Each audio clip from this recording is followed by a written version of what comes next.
Görüş baş tutacaq. Yəqin ki, Türkiyənin haqlı iradlarını Rusiya tərəfə çatdıracaq və mən də hesab edirəm ki, çatdırmaq lazımdır. Çünki bu günləri Rusiya Xarici İşlər Nazirinin açıqlaması ki, nazirliyinin yəni açıqlaması Mariya Zaxarovanın dilindən ki, kim Rusiya prezidentini İstanbulda gözləyirdi, onlar xəstədirlər, sadəlövdürlər.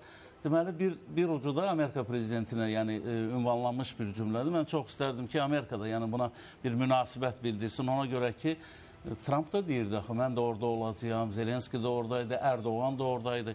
Bilirsiniz, Türkiyə kimi bir danışıq platformasını və yaxud da ki, çox münbit bir yeri bugün özü Rusiya özü deyir. Vatikanı seçməyərək daha çox İstanbul'a üstünlük verirlər. Orada danışıqların aparılmasına yəni onlar çalışırlar. Mən hesab edirəm ki, bu məqamlar da yəni çatdırılacaq. Çünki artıq Türkiyə özü də görür ki, bu müharibəni dayandırmaq üçün yəni Amerikanın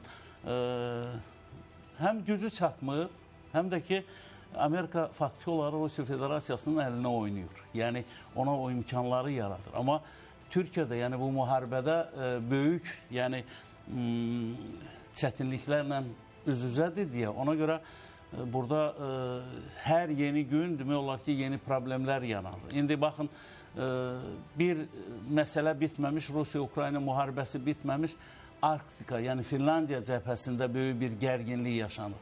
Kaliningrad ətrafında böyük bir gərginliklər yaşanır. Ona görə mən hesab edirəm ki, Türkiyənin Xarici İşlər Nazirinin Rusiyaya səfəri çox önəmli səfərdir. O səfərin Cənubi Qafqazla da çox bağlılığı çox olacaq. Çünki son vaxtlar yenə də Rusiyanın bu prosesləri, Cənubi Qafqazda gedən prosesləri başqa bir istiqamətə belə deyək də, yönətmək meyllərini hiss eləyir qardaş Türkiyə.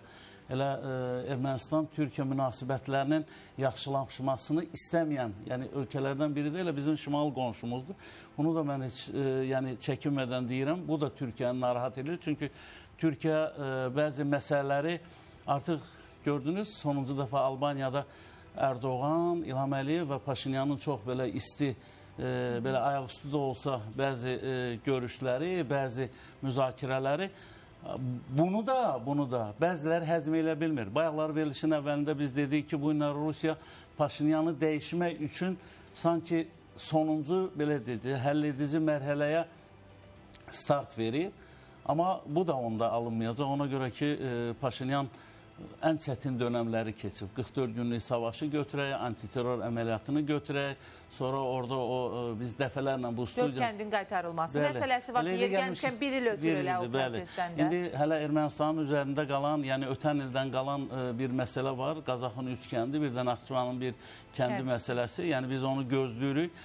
Yəni prosesə mane olmasalar, Ermənistanla Azərbaycan tezliklə bəzi məsələləri həll edəcəklər. Amma görünən odur ki, yenə də həm Rusiyanın, həm də Fransada var burada, Amerikanın da müəyyən çabaları var ki, bu prosesi bir qədər ləngitsinlər. Ancaq siz fikrinizi yekunlaşdırın yaxşı o zaman. Anar bəyə də bir sual verəcəm. Deməli, onu demək istəyirəm ki, ümid eləyirəm ki, indi yəni o kəndin qaytarılması, Zəngəzur dəhlizi ilə bağlı Çinara xanım, indi bilməm Anar bəy razılaşar ya yox, problem Azərbaycanla Ermənistan arasında deyil. Ermənistanla Rusiya arasında olan yəni o məsələnin həllini tapmaması bugün də... Kim nəzarət eləyəcək? Bəli. Ona görə mən ümid edirəm ki, elə qardaş Türkiyə rəsmilərinin Moskvaya səfəri də yəni bu məsələlərin bir qədər yerindən belə deyək də tərpənməsinə köməklik göstərəcək.